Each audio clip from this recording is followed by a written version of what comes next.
Welcome. We are so excited to have you join us today. My name is Liza King. And I'm Alyssa Maldonado. And we're going to talk a little bit about politics. And we are just so excited to have you join us. We are going to dive deep into political waters and just share a little bit about our Lee County politics. And our overall goal is to have you engaged, informed, and excited about getting involved in your community and in your politics. So, where should we start? Let's start with step number 1, registering to vote. That's a great place to start. Actually, there are a few ways that you can register to vote. If you're so inclined, you can go online to www.lee.vote, and it will walk you through the process as to how to register to vote online. As well, we will leave hard copies of your voter registration application right here in the PACO office. If you'd like to pick up a hard copy, please do so and turn it in. The sooner you get involved, the better. It's important to get out there, make sure that you are registered to vote, that you get to know your candidates, and that you support them 100%. For example, our great sheriff, Carmine Marcino, he is a no-nonsense sheriff. Oh, and by the way, who is he out there looking for? Your baby daddies! So don't forget to get out there and support your sheriff. Yes. Alyssa, did you know this is a really important election year? Yes, every election is important. However, the 2024 election is a presidential election. Yes, that is so true. So the sooner the better if you're not registered to vote. And we're here to tell you that you cannot waste any time. It's time to register to vote, and it's time to get to know your candidates and to get involved. So speaking of our candidates, what are your thoughts on how to get to know our local candidates? So 3 good things that you can do to get involved with your candidates is follow them on social media, keep up with them, their dates, their upcoming events, attend those upcoming events, and research their websites. Do some research on them and find out more about them and what they stand for. Yeah, that's perfect. Actually, each candidate more than likely will have a campaign page that you can go to online. But as well, you can go back to that same website that I shared with you, our Lee County Supervisor of Elections, and you can look up our local candidates, look up their phone number, and call them directly. I bet you they would appreciate that so that you can get to know a little bit about them and what they stand for. How about we start going over the candidates that have filed as of today? So for County Commissioner District 1, we have Kevin Ruane. Yes, actually he's an incumbent, which means that he's actually in this seat as of today. Okay, County Commissioner District 3, we have David Mullica. For School Board District 2, we have Melissa Giovanelli. And she's actually an incumbent as well, which means that she is already in that seat. And for School Board District 3, we have Bill Ribble. For School Board District 7, which is a county-wide race, we have Vanessa Chaviano, which I actually have the privilege of knowing her personally because I won a scholarship from her nonprofit organization called Leading Latina.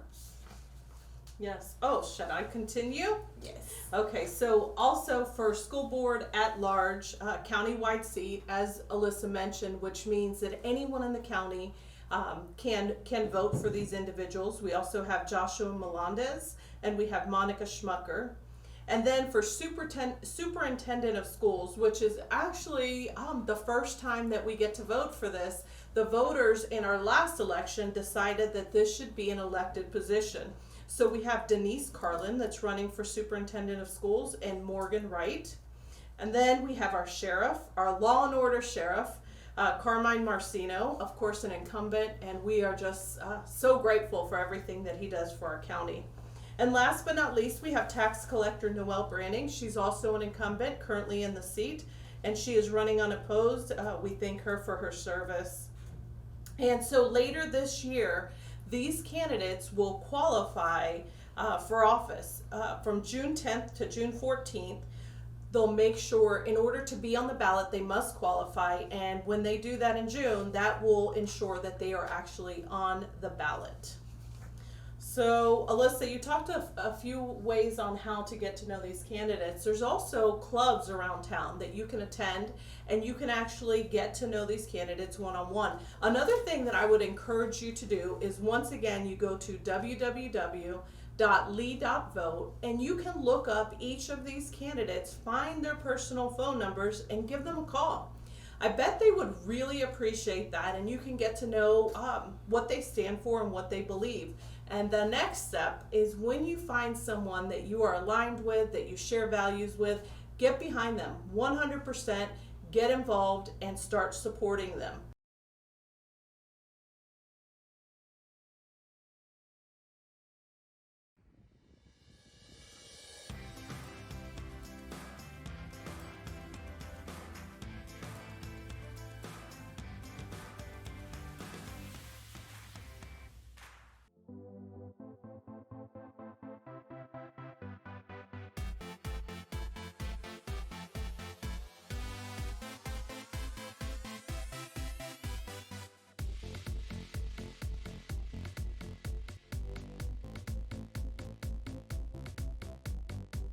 This is Liza King, your host of Political Pulse on PCBN. Thank you for joining us, along with my co-host, Alyssa Maldonado. I thank you for joining us. And by the way, she is the owner of Sweet Treats, and you can find her on Instagram and Facebook. I encourage you to do so. I also would like to thank our sponsors. Thank you for supporting us and the work that we're doing. We'll be right back.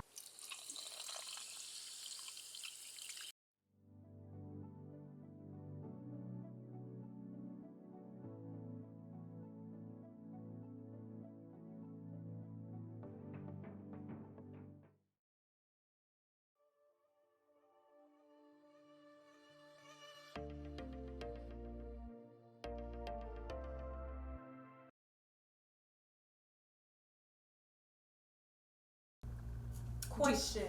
Yes. Can we vote for all the candidates? Hey, that's actually a great question. So most of these candidates are county-wide positions. There are some exceptions. For example, Bill Ribble, School Board 3, he's running in his district. So only voters in his district, which is the Estero area, he will show up on their ballot. But the majority of the ones that we mentioned are county-wide, and it will actually, you will actually see that if you look this up on the Supervisor of Elections website. So that's a great question. And another thing is that if you're interested in your municipality, which is city politics, you can go to any of the 6 cities, and you can look up the candidates that have filed for office in those respective cities. So I'm going to test you. Alyssa's pretty good. So let's test her. What are the 6 incorporated cities in Lee County? Cape Coral, Fort Myers. No, I'm just kidding. Just kidding. You're right.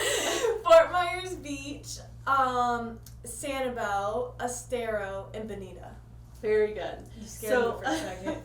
That was actually a very good job. Those are our 6 incorporated cities throughout the county of Lee. So another thing that we should discuss is the fact that Florida is a closed primary state. So I'm just going to explain a little bit about what that means. When registering to vote or changing your party affiliation, it's important to know that during a primary election, voters not registered with a major political party, Republican or Democrat, may not have candidates to vote for. However, they can vote on nonpartisan candidates or issues that may appear on their respective ballot. So if you wish to change or register to vote, you must do so 29 days before an election. I wanted to sort of touch on the important dates that are coming up. So our presidential preference primary is March 19th, which is quickly approaching. Then we have May 21st, which is a special race for the Captiva Erosion Prevention District, City of Sanibel. August 20th, very important, primary election. And then, of course, November 5th is our general election. Presidential election. Yes, that's right. I don't know if you had anything else to add? No? Okay, So primary elections, we talked about a primary election date versus a general election. It's important to understand that primary election gives you, the voter, the opportunity to choose your candidate for your political party on who will make it from the primary election to the general election. So it is important that you vote in all. There's been, maybe an understanding that, hey, you only have to get out there in November. That is not true. You must get out there and vote for these primary elections. Voting is a right that we have, and make sure that you take advantage of it. Thank you. Peace.